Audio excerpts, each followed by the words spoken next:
Cục Hàng không Liên bang Mỹ FAA thông báo máy bay hạng nhẹ Cessna 421C đã rơi tại thành phố Wimberley, bang Texas vào khoảng 23 giờ 25 phút ngày 30 tháng 4 theo giờ địa phương, tức 11 giờ 25 phút ngày hôm qua theo giờ Hà Nội, khiến toàn bộ 5 người trên máy bay thiệt mạng.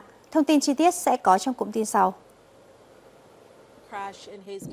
Theo giới chức Mỹ, máy bay đã cất cánh từ thành phố Amarillo, Texas khoảng 2 giờ trước đó và hướng đến sân bay quốc gia New Braunfels, phía đông bắc San Antonio.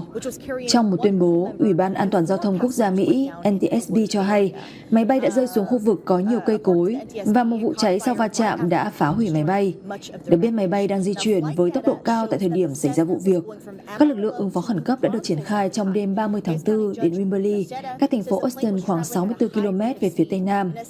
FAA thông báo cơ quan này và ANTV sẽ tiến hành điều tra nguyên nhân vụ việc.